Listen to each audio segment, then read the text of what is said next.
আজি নিযুত মইনা আঁচনিৰ এই আজি উদ্বোধনী অনুষ্ঠান আছিল। সেই উপলক্ষে পোনপ্ৰথমে অসম চৰকাৰৰ তথা আমাৰ মাননীয় মুখ্যমন্ত্ৰী ডাঙৰীয়াৰ যি ভিজন আৰু যি এটা ইমান আমাৰ কন্যা সন্তানবোৰ লৈ মূলতঃ আমাৰ বাল্য বিবাহ যাতে আমি সুন্দৰকৈ সেইটো আমি প্ৰতিৰোধ কৰিব পাৰোঁ, সেই তাৰ বাবে যি আঁচনিখন ল'লে মই ভাবোঁ যে সমগ্ৰ অসমত এটা আন্দোলনৰ সৃষ্টি হ'ব। আৰু আজিৰ দিনটোত এটা আৰ্থিক দিশটো আটাইতকৈ ডাঙৰ এটা গুৰুত্বপূৰ্ণ দিশ আছিলে, যাৰ বাবে বহুতো পিতৃয়ে ইচ্ছা থকা স্বত্বেও নিজৰ ছোৱালীজনীক বিবাহ পাশত আবদ্ধ হ'বলৈ হয়তো জোৰ কৰিবলগীয়া হৈছিলে।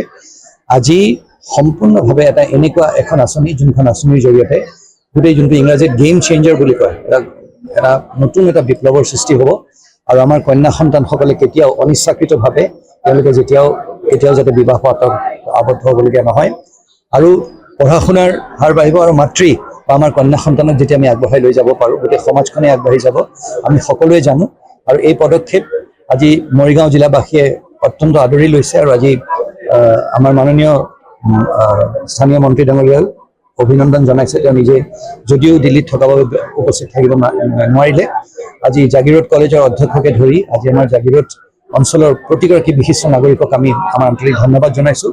আৰু জাগিৰোড জিলাত সকলোৰে তৰফৰ পৰা আমাৰ গোটেই জিলাবাসীৰ হৈ আমি অসম চৰকাৰক ধন্যবাদ জনাইছোঁ।